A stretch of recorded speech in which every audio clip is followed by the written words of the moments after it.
السلام عليكم ورحمة الله وبركاته. اليوم عندنا كيفية تنزيل مودرن سترايك اونلاين للاندرويد. ايش نحتاج من البرامج؟ نحتاج برنامج الهولا، راح تلقونه بالوصف. هسه نروح على سوق بلاي، نروح على مدير التطبيقات، نعطي مسح بيانات السوق بلاي او متجر بلاي، نروح نعطيه مسح بيانات. هذا يطلع عن دقائق، نعطي مسح بيانات، بقول هاي مسح بيانات النوم. هسه نخرج نروح على برنامج الهولا،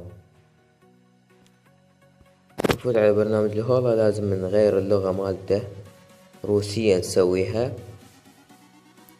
يلا نفتح السوق، يلا نفتح سوق بلاي، ننتظر دقائق على ما يفتح.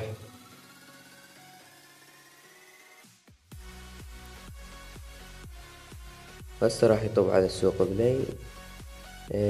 شو اسمه، خلينا نشوف تحول لولا.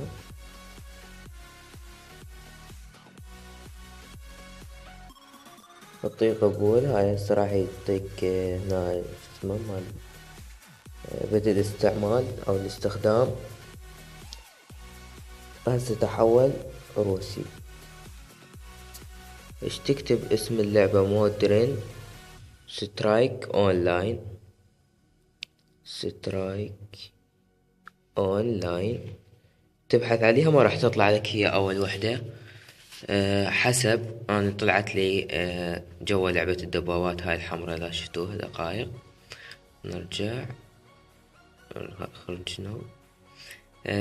تطلع لكم هاي اللعبة، ثبتوها عادي. واذا عندك سوق بلاي امريكي راح يقول لك لا يتوفر هذا العنصر في بلدك بسبب ان اللعبة روسية. مثل ما قلت لك لازم تحوله السوق بلاي روسي. يلا تطلع لك اللعبة. وبعد هاللعبة بطور البيتا لعبة جديدة. لحد الآن 3 لواعيب أو أشخاص يلعبونها مثل جاي تشوفون. حتى تقييم ما بيها تقييم هنا، لأن بعدها جديدة مثل ما قلت لكم طور البيتا.